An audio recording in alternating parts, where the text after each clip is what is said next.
ప్రతి 50,000 రూపాయల విలువైన బంగారు ఆభరణాలు కొనుగోలుపై 200 మిల్లీగ్రాముల gold coin, studded uncut and polki jewellery కొనుగోలుపై 300 మిల్లీగ్రాముల గోల్డ్ కాయిన్, డైమండ్ జ్యువెలరీ కొనుగోలుపై 400 మిల్లీగ్రాముల గోల్డ్ కాయిన్ ని అదనంగా పొందండి. నా తరపు నుంచి, మలబార్ తరపు నుంచి మీ అందరికీ దీపావళి శుభాకాంక్షలు. నమస్తే, P9 న్యూస్ స్వాగతం. జిల్లాలోని పాలేరు, మూసీ నదులు సముద్రంలో కలిసే ప్రాంతాల్లో మాట వేసి ఇసుకను తొలగించేందుకు చర్యలు తీసుకోవాలని AP maritime board chairman Damachala Satya జిల్లా యంత్రాంగాన్ని కోరారు. అందుకు అవసరమైన నిధుల కోసం ప్రతిపాదనలను మారిటైమ్ బోర్డుకు పంపాలని సూచించారు. జిల్లాలో ఆక్వా సాగు, ఫిష్ ల్యాండింగ్ సెంటర్లు, ఫిషింగ్ హార్బర్ తదితర మారిటైమ్ బోర్డు పరిధిలోని అంశాలతో పాటు పాలేరు, మూసీ నదుల్లో ఇసుక మేటల తొలగింపు ప్రాధాన్యతలపై కలెక్టర్ తమీం అన్సారియా, మత్స్యశాఖ ఏడీ చంద్రశేఖర్ రెడ్డి ఇతర అధికారులతో కలిసి సత్య చర్చించారు. పాలేరు, మూసీల్లో ఇసుక మేటలతో సముద్రం నీరు వాగులకు ఎదురురాక ఆ ప్రాంతంలోని ఆక్వా సాగుదారులు ఇబ్బంది పడుతున్నారన్నారు. ఎగువ నుంచి ప్రవాహం అధికంగా వచ్చినప్పుడు పరిసర ప్రాంతాలు ముంపున గురవుతున్నాయన్నారు. అందువల్ల ఇసుక మేటలు తొలగింపు అవసరాన్ని గుర్తించి ప్రతిపాదించాలని కోరారు. ప్రాథమికంగా ఇందుకోసం 100 కోట్లు అవసరమయ్యే అవకాశం ఉందన్న విషయం చర్చకు రాగా ఆ మేరకు మారిటైమ్ బోర్డుకు ప్రతిపాదనలు పంపితే నిధులు కల్పనకు కృషి చేస్తారన్నారు.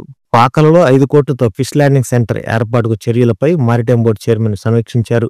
కొత్తపట్నం సమీపంలో ఫిషింగ్ హార్బర్ నిర్మాణానికి ముఖ్యమంత్రి చంద్రబాబు ప్రకటించడం పట్ల హర్షం వ్యక్తం చేస్తూ వివరాలను అడిగి తెలుసుకున్నారు. కాగా జిల్లాలో ఆక్వా సాగు అభివృద్ధి, తద్వారా ఉపాధి కల్పన అవకాశాలను దృష్టిలో ఉంచుకొని ఆ రంగం మరింత పురోగతి సాధించేలా చర్యలు తీసుకోవాలని సూచించారు.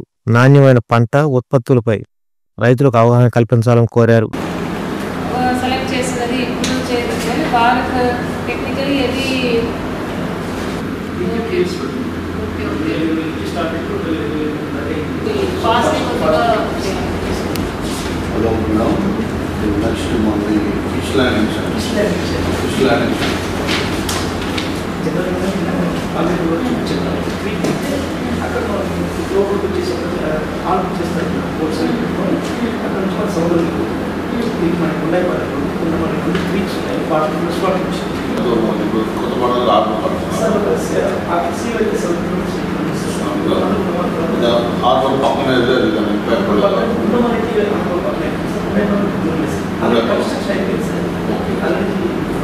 మనకి టౌన్ సైడ్ ఏంటంటే రామపట్నం పోతుంది, సింగరాయకొండ టౌన్ ఈ గ్యాప్ ఎక్కడన్నా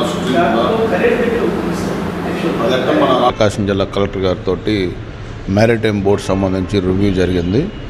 దీంట్లో మొన్నే 2 days బ్యాక్ మన గౌరవ ముఖ్యమంత్రి నారా చంద్రబాబు నాయుడు గారు రేపు రాబోయే రోజుల్లో మ్యారిటైమ్ బోర్డు ఏ విధంగా పనిచేయాలి, ఆ పాలసీలు వాటి గురించి మొత్తం వివరించడం జరిగింది.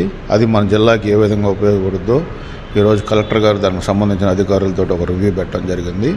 మన జిల్లాలో ముఖ్యంగా ఒంగోలులో ఫిషింగ్ హార్బర్ గురించి కానీ, అలాగే ఇక్కడ మనకి ఎక్కువ ఆక్వా కల్చర్ ఎక్కువ ఉండటం వల్ల ఆ ఫార్మర్స్ పడే ఇబ్బందుల గురించి కూడా గౌరవ కలెక్టర్ గారికి ఈరోజు తీసుకెళ్ళడం జరిగింది. ఆమె తప్పకుండా అన్ని సమస్యలు విని తప్పకుండా పరిష్కారం చేస్తానని హామీ ఇచ్చారు. అలాగే కొండేపి నియోజకవర్గంలో కొన్ని సమస్యలపైన కూడా మేడం గారు దృష్టి తీసుకెళ్ళడం జరిగింది. ఒంగోలులోని ఓ స్పా సెంటర్లో అసాంఘిక కార్యక్రమాలు చేస్తున్నట్లు పోలీసులు గుర్తించి తనిఖీలు నిర్వహించారు. ఈ సందర్భంగా స్పా సెంటర్లో గంజాయి ప్యాకెట్, కండోమ్స్ దొరకడంతో నిర్వాహకుడిపై కేసు నమోదు చేశారు. స్థానిక గంటాయపాలెంలోని V2 స్పా సెంటర్లో 1 టౌన్ పోలీసులు ఆకస్మిక తనిఖీలు నిర్వహించారు. అక్కడ పనిచేస్తున్న ఓ యువతి పరారీ కాగా స్పా సెంటర్లో ఉన్న సీలింగ్ లో గంజాయి ప్యాకెట్లు, కండోమ్స్ పోలీసులు గుర్తించారు. నిర్వాహకుడును అదుపులోకి తీసుకున్నారు. ఈ మేరకు 1 టౌన్ లో కేసు నమోదు చేసి దర్యాప్తు చేసినట్లు సిఐ నాగరాజ్ తెలిపారు. ఇలాంటి అసాంఘిక కార్యకలాపాలకు పాల్పడిన వారిపై కఠిన చర్యలు తప్పని సిఐ హెచ్చరించారు.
ఈ స్పా సెంటర్ పైన పై అధికారులకు విషయాన్ని తెలియజేసి దీనిపైన రైడ్ చేయడం జరిగింది.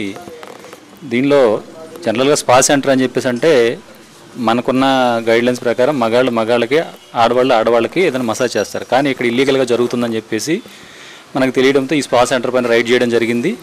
ఇక్కడ వచ్చేసి ఒక లేడీ జెంట్కి మసాజ్ చేయడం జరుగుతుంది. అది అలా చేయకూడదు కాబట్టి ఎవరైతే మసాజ్ చేయించుకుంటున్నాడో అతన్ని ప్లస్ ఈ స్పా సెంటర్ నిర్వహిస్తున్న వ్యక్తిని కస్టడీలోకి తీసుకోవడం జరిగింది.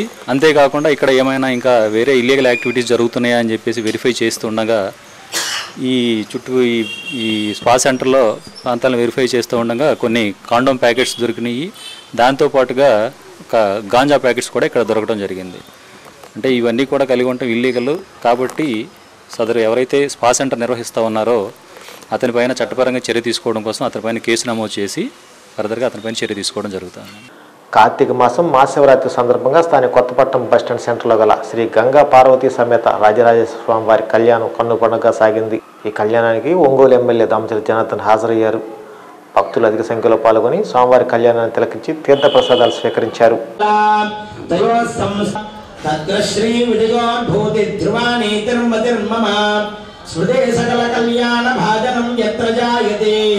పురుషస్తమజన్ నిత్యం వ్రజామి శరణం హరిం సమానాయ స్వాహ సమ్రాజిం గంగాదింజాభిషేర్యాజనో గృహే లక్ష్మీరాజయామ భోదయామ సగంభయామ శ్రీరాజం సమర్పయామ వీరోపశాంతై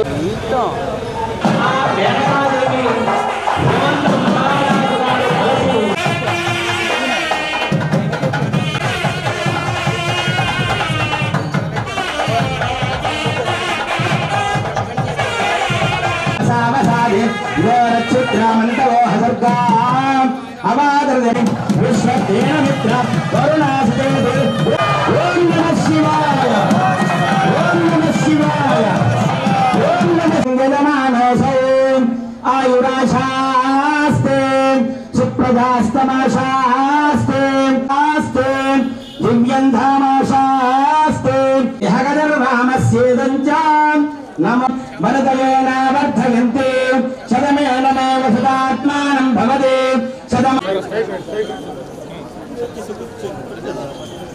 పరసమగోత్రోద్భవస్య సదా శివరేశ్వర స్వామికి హర నమః దాస్యాం విష్ణువేదం బ్రహ్మలోకదీశిరా అన్యే మమాతదో భూయా కన్యే మే పార్వతీ పదయే హర హర మహాదేవ నమః శివాయ ఓం నాంగల్యదంతనానేన ఓం అప్రామృతేంద్రనాపరిత్రినామస్సమర్థదాం ప్రతిరక్షామంతాసం మదర్సాల్ అనే ప్రజ్ఞయోధదే తదేతి వాయురాహదే సంతేతి సత్యం చంద్రమా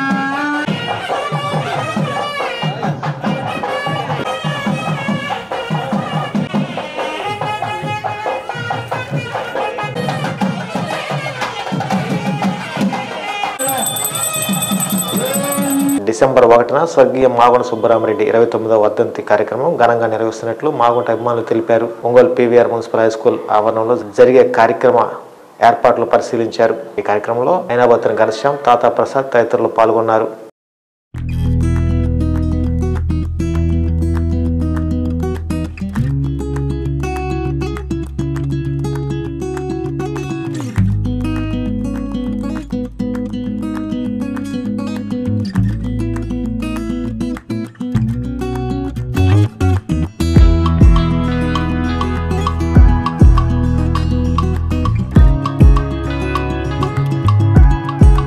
రేపు 1వ తారీఖున మన అందరి ప్రజానికానికి అందరికీ తెలుసు, ప్రతి ఒక్కళ్ళు ఆయన అభిమానులందరూ ఆ రోజు రావటం, ఇక్కడ అన్నప్రసాదాలు స్వీకరించటం, దానికి సంబంధించి మన మాగుంట శ్రీనివాసరెడ్డి గారి యొక్క మామగారు లక్ష్మీనారాయణ రెడ్డి గారు ఆధ్వర్యంలో ఈ కార్యక్రమం అంతా పర్యవేక్షణలో జరుగుతూ ఉంది. అట్లానే మాగుంట అందరూ ఇక్కడ రావటం జరిగింది. ఆఫీస్ ఇన్ఛార్జెస్ అయితే అందరూ ప్రతి ఒక్కరికి ఇప్పుడు అందరికీ వర్షం అనేది మాగుంట సుబ్బరామరెడ్డి గారి కార్యక్రమం అంటే ఆ దేవుడు వర్షపు జల్లు మామూలుగా కురిపించి కార్యక్రమాలు ఎప్పుడు సక్రమంగా జరిపిస్తారు. దానికి విధంగా ఎవరు ఇబ్బంది పడకుండా వర్షం వచ్చినప్పటికీ ఎటువంటి ఇబ్బంది లేకుండా రేకుల షెడ్లు కూడా పైన రూప్ తోటి చేయటం జరిగింది. అందువల్ల అభిమానులందరూ ఖచ్చితంగా ఈ కార్యక్రమానికి అటెండ్ అయ్యి ఆయనకి ఎప్పుడూ లాగే ప్రతి సంవత్సరం ఘన నివాళులు అర్పిస్తూ ఆ యొక్క మహానుభావుడు ఏం చేశాడు, ఇన్ని సంవత్సరాలు ఆయన మర్చిపోవట్లేదని ఇప్పుడున్న నేటి యువతరానికి తెలియపరచటమే ఇది ముఖ్య ఉద్దేశం. ఎందుకని వైద్యాన్ని అందించిన మహానుభావుడు ఇప్పటికి సుమారు ఆయన మన జిల్లాకు వచ్చి 33 సంవత్సరాలు, ఆయన 4 సంవత్సరాల పర్యాయంలోనే మనం కోల్పోవడం జరిగింది ఎంపీగా ఉండగా. అప్పటి నుంచి ఈరోజు వరకు ఆ కుటుంబం ఆయన చేసిన సేవల్ని కంటిన్యూ చేయటం అనేది ఒక గొప్ప ఉద్దేశంతో వాళ్ళు అందరూ ప్రజలకు ఆయన ఏ రకంగా దారి చూపించాడో అది ఈ రోజు దాకా నడపడం వాళ్ళ సొంత నిధులతో అనేది అది మాగుంట కుటుంబానికే చెల్లుద్దని తెలియపరుస్తూ, వర్ధంతి సందర్భంగా స్థానిక ఒంగోలు నగరంలో స్థానిక పీవీఆర్ఎస్ఎల్ గ్రౌండ్స్లో వారి యొక్క వర్ధంతి కార్యక్రమాలని ఉదయం 10 గంటల కాడి నుంచి కూడా ప్రారంభమవుతాయి. ఉదయం 8 గంటల కాడి నుంచి కూడా ఒంగోలు నగరంలో వివిధ ప్రాంతాల్లో వారికి గార్లెండ్ చేయటం, తదుపరి 10 గంటల నుంచి మధ్యాహ్నం 3 గంటల వరకు కూడా స్థానిక పీవీఆర్ఎస్ఎల్ గ్రౌండ్స్ నందు వర్ధంతి కార్యక్రమాలు జరుగుతాయి. అందరికీ తెలిసిందే ఈ జిల్లా ఒక ప్రముఖ రాజకీయవేత్తే కాదు, సేవా సత్పరుడు, సంఘ నేత. ఎందుకంటే ఆయన రాజకీయాల్లోకి వచ్చిన 1991 నుంచి వెనకబడిన ప్రకాశం జిల్లాలో రావడమే 21 ఇంటర్ కాలేజీలని స్థాపించి విద్యార్థులందరినీ కూడా ఈ ప్రకాశం జిల్లాను ముందు నడిపించడం జరిగింది. అదేవిధంగా మంచినీటి సరఫరా ఈ జిల్లాలో ఎక్కడైతే ఫ్లోరిన్ ప్రాంతాలు ఉన్నాయో ఆ ప్రాంతాల్లో వాటర్ ట్యాంక్స్ పంపించి వారికి మంచినీటి సరఫరా చేయటం. అదేవిధంగా ఈ జిల్లాలో ఎంతోమంది అంటే గుండెకి సంబంధించి ఆపరేషన్స్ చేయించిన సత్యసాయి ఇన్స్టిట్యూట్ ద్వారా ఆపరేషన్ చేసిన వ్యక్తి అంటే ఎవరైనా అంటే శ్రీ మాగుంట సుబ్బరామరెడ్డి గారికి తెలుపుకోవచ్చు. ఎందుకంటే సుబ్బరామరెడ్డి గారు వారి యొక్క సేవలు మరవలేనివి. వారి అడుగుజాడల్లో నడుస్తున్న వారి సోదరులు మాగుంట శ్రీనివాసరెడ్డి గారికినండి, అదేవిధంగా వారి తండ్రి రాఘవరెడ్డి గారి అండి, అదేవిధంగా మమ్మల్ని నడిపిస్తున్న మాగుంట అభిమానులందరినీ నడిపిస్తున్న మాగుంట కుటుంబం వాళ్ళందరికీ కూడా మరొకసారి ధన్యవాదాలు తెలుపుకుంటూ, రేపు 1వ తేదీ ఆదివారం ఒంగోలు నగర ప్రజానికం అంతా కూడా ఒంగోలు నగరమే కాకుండా ప్రజా ఉన్నాయి. అందరూ కూడా వర్షం కురిస్తే ఎట్లా ఇక్కడ వర్షం వచ్చి ప్రతి సంవత్సరం కూడా ఆనవాయితీగా ఇక్కడ వర్షం పడతానే ఉంది. ఇది ప్రజలకు ఎలాంటి ఇబ్బందులు లేకుండా ఇక్కడ ప్రతి ఒక్కరికి సౌకర్యాలు ఉండే విధంగా పెద్ద ఆయనకి నివాళులు అర్పించడానికి వచ్చే వాళ్ళకి ఎలాంటి ఇబ్బందులు లేకుండా కూడా అన్నప్రసాదాలు స్వీకరించేదానికి రేకుల షెడ్లు, అసలు ఎలాంటి ఇబ్బందులు కూడా కలగకుండా ప్రజానికం ఇక్కడ వినియోగించుకోవచ్చు. ఆ రోజున ప్రకాశం జిల్లా ప్రజలంతా కూడా ప్రకాశం జిల్లాలో అనేక మంది రాజకీయ నాయకుల్ని దురంధరుల్ని తయారు చేసిన ఘనత మాగుంట కుటుంబానిది. ఆ మాగుంట కుటుంబం ఈ ప్రకాశం జిల్లా వాసులు మర్చిపోకుండా ఉండేదానికి ప్రతి సంవత్సరం కూడా ఆయన వర్ధంతిని ఘనంగా జరుపుతూ ఉంది. మాగుంట కుటుంబానికి కూడా ప్రకాశం జిల్లా అభిమానులు మాగుంట అభిమానులుగా మేము రుణపడి ఉంటాం. చాలా ధన్యవాదాలు కూడా తెలియజేసుకుంటున్నాం. ఎవరు కూడా మేము మర్చిపోకుండా ఆయన వర్ధంతిని ఇంకా 10 కాలాల పాటు మాగుంట కార్తీక మాసం మహాశివరాత్రి పురస్కరించుకొని కేశవస్వామిపేట శ్రీ గంగా అన్నపూర్ణ సమేత కాశీ విశ్వేశ్వర స్వామివారి దేవస్థానంలో స్వామివారికి భస్మాభిషేకం జరిపించారు. స్వామివారితో పాటు నందీశ్వరునికి పంచామృత అభిషేకాలు నిర్వహించారు. మహాన్యాసపూర్వక రుద్ర నమ్మక చమ్మకాలతో అర్చన కార్యక్రమాలు జరిపించారు. భక్తులు అధిక సంఖ్యలో పాల్గొని స్వస్తాలతో నందీశ్వరునికి అభిషేకం చేశారు. నందీశ్వరుని అభిషేక ప్రాశస్త్యాన్ని, భస్మధారణ విశిష్టతను అర్చక స్వామి రామకృష్ణ శాస్త్రి వివరించారు.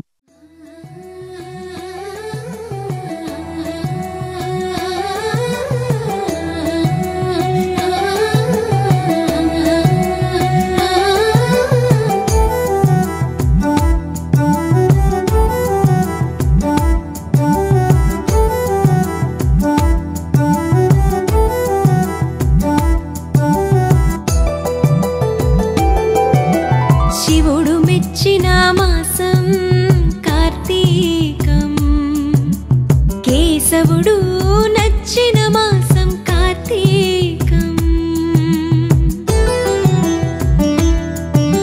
శివుడు మెచ్చిన మాసం కార్తీకం, కేశవుడు నచ్చిన మాసం కార్తీకం, హరిహర ఏకోన్ముఖ మాసం కార్తీకం, ప్రకృతి పరవశించిన మాసం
వార్తలు సమాప్తం. నమస్కారం. గుండె సంరక్షణ కోసం మరింత జాగ్రత్త తీసుకోవడం అవసరం. ప్రకాశం, నెల్లూరు, కర్నూలు జిల్లాల్లో తొలిసారిగా ఆస్టర్ రమేష్ హాస్పిటల్స్ ఒంగోలులో అత్యాధునిక 160 స్లైడ్స్ UCT780 స్కానర్ అందుబాటులోకి తెచ్చాయి. Computerised tomography, coronary angiography, CTCA దీనివల్ల సాధ్యమవుతుంది. CTCA పరీక్ష వల్ల గుండెకు రక్త సరఫరా చేసే కరోనరీ ఆర్టరీస్ కి జబ్బు చేసిందేమో తెలుసుకోవచ్చు. గుండెపోటు వస్తుందన్న దానికి అదే తొలి హెచ్చరిక. ఇతర పరీక్షలతో పోలిస్తే ఈ ఆధునిక పరీక్ష వల్ల ఎన్నో ఉపయోగాలున్నాయి. అసలు సమస్యని కరెక్ట్గా తెలుసుకుని తగిన వైద్యం చేసే వీలుంటుంది. గుండెకు సంబంధించిన ఏ సమస్య ఉన్నా ఆస్టర్ రమేష్ హాస్పిటల్స్ మీకు కొండంత అండ. మీరు పూర్తిగా విశ్వసించదగ్గ అత్యాధునిక ఆసుపత్రి ఇది.